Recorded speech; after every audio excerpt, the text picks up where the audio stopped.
พิธีเปิดนำไส้โรงงานยาลาวพันธมิตรหลังที่2ที่บ้านสิมโนเมืองหาดไซฟองนครหลวงจันทร์ในวันที่ 17 ตุลา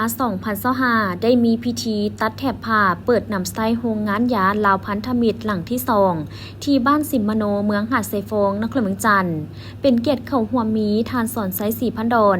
นายกรัฐมนตรีดร.นางอาภรณ์วิสาเทพรองรัฐมนตรีกระทรวงสาธารณสุขท่านเซินทิงประธานกลุ่มบริษัทลาวพันธมิตรพร้อมด้วยบรรดาท่านหัวหน้ากรมประธานสมาคมเภสัชกรลาวมีผู้ต่างหน้าจากองค์การสากลและแขกถึกเซินเข้าร่วมท่านนางกิมมีสวัสดิ์วิพานผู้อำนวยการโรงงานยาพันธมิตรได้กล่าวว่าโรงงานหลังที่2นี้พร้อมแล้วที่จะเป็นฐานการผลิตยาและผลิตภัณฑ์สุขภาพที่หลากหลายรวมทั้งยาปัวพยาธิที่จำเป็นและผลิตภัณฑ์จากเทคโนโลยีชีวภาพที่ก้าวหน้าโดยเฉพาะแมนการต่อยอดจากภาควิชาการสเต็มเซลล์ที่พวกเขาได้แลกเปลี่ยนความรู้กันมาและโรงงานหลังที่2แห่งนี้บ่เพียงแต่จะกลายเป็นฐานใหม่ในการผลิตยาของสาธารณรัฐประชาธิปไตยปัจจุบันลาวแต่เฮายังมุ่งหวังว่าจะกลายเป็นการสร้างความมั่นคงทางด้านการยาที่จะช่วยลดพรการพึ่งพาการนำเข้า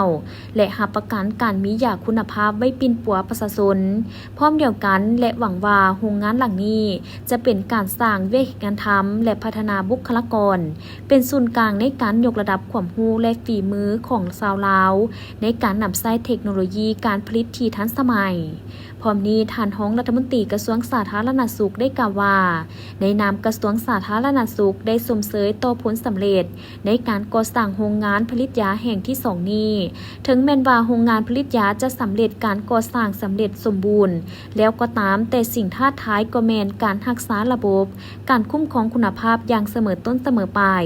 ซึ่งเป็นสิ่งท้าทายในการจัดตั้งปฏิบัติดังนั้นกระทรวงสาธารณสุขจึงสืบต่อซี่นำสายแผนงานเกี่ยวข้องเป็นต้นกลุ่มอาหารและยาเพื่อเป็นเจ้าการเอาใจใส่ติดตามสุขยุส่งเสริมการเคลื่อนไหวดำเนินกิจการอย่างสมบูรณ์รอบด้าน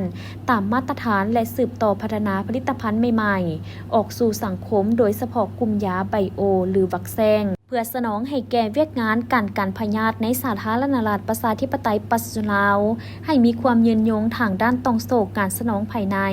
รับประกันการมียาเพียงพอในเวลาต้องการรวมทั้งสภาวะฉุกเฉินทางสาธารณสุขก็สามารถตอบสนองได้อย่างเป็นปกติด้วยการสนับสนุนของทุกภาคส่วน